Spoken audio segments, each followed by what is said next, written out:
السلام علیکم ورحمۃ اللہ وبرکاتہ، اعوذ باللہ من الشیطان الرجیم، بسم اللہ الرحمن الرحیم۔ آج جو میں آپ کو وظیفہ بتانے لگا ہوں، انشاءاللہ آپ کو جنت کے مزے جو ہیں دنیا میں ہی آئیں گے۔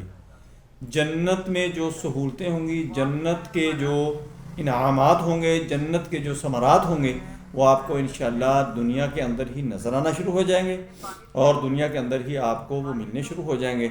اگر آپ کی جنت بھی بنے گی، آپ کی آخرت بھی بنے گی، آپ کی دنیا بھی بنے گی۔ یہ کون سا عمل ہے؟ پہلے میں ایک واقعہ آپ کو سناتا ہوں کہ ایک بندہ یہ عمل کرتا تھا، اللہ کے نظام کو، اللہ کے آسمان کو، اللہ کے چاند کو، اللہ کے سورج کو وہ دیکھتا تھا اور کہتا تھا کہ اے اللہ، تو نے کچھ بھی فضول نہیں بنایا، کچھ بھی تیرا جو بنایا گیا ہے وہ ایسے ہی نہیں ہے، تو کسی فائدے کے لیے تو نے بنایا ہے، یہ مخلوق کے فائدے کے لیے تو نے بنایا ہے، تو بہت ہی عظیم ہے۔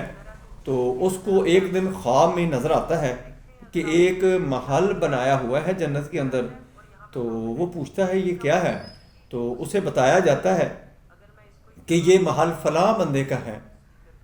تو وہ دیکھ کے حیران رہ گیا کہ اتنا خوبصورت اور اتنا اعلیٰ محل بنا ہوا ہے کہ کبھی وہ سوچ بھی نہیں سکتا، کبھی وہ دیکھ بھی نہیں سکتا، کبھی وہ اس سطح پر پہنچ بھی نہیں سکتا۔ تو اس نے کہا یہ کیا ہے، ماجرا کیا ہے؟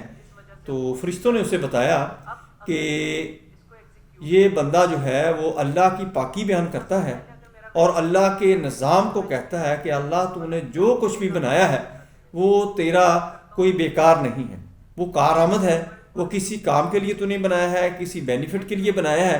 وہ اللہ کی پاکی بیان کرتا ہے، تعریف بیان کرتا ہے۔ تو اللہ کی ذات نے اس کو یہ انعام کے طور پر اللہ کی ذات نے حکم کیا فرشتوں کو کہ اس کا محل اعلیٰ قسم کا بناؤ اور اس کو دنیا کے اندر ہی دکھاؤ کہ اس کو چاہت پیدا ہو جائے کہ ایسا جو ذکر ہے، اس کا ثمرہ جو ہے وہ لوگوں کو بھی بتائے اور خود بھی زیادہ عمل کرے کہ اللہ کی ذات اس کے درجات بلند کرے اور لوگوں کو بھی ترغیب دے کہ وہ یہ عمل کریں۔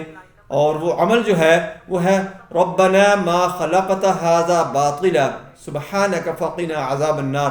جب بھی آپ سورج کی طرف، چاند کی طرف، آسمان کی طرف دیکھیں تو اللہ کی بڑائی، اللہ کی تعریف، اللہ کی پاکی بیان کر دیں۔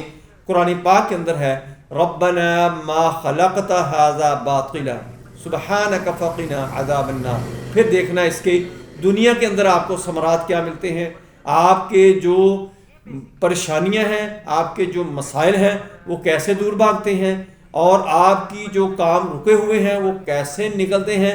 صرف اللہ کی پاکی، اللہ کی تعریف، اللہ کی بڑائی بیان کرنے سے ہی یہ آپ کا مسئلہ حل ہو جائے گا۔ دوبارہ پھر میں ریپیٹ کر دیتا ہوں، ربنا ما خلقت ھذا باطلا سبحانک فقنا عذاب النار۔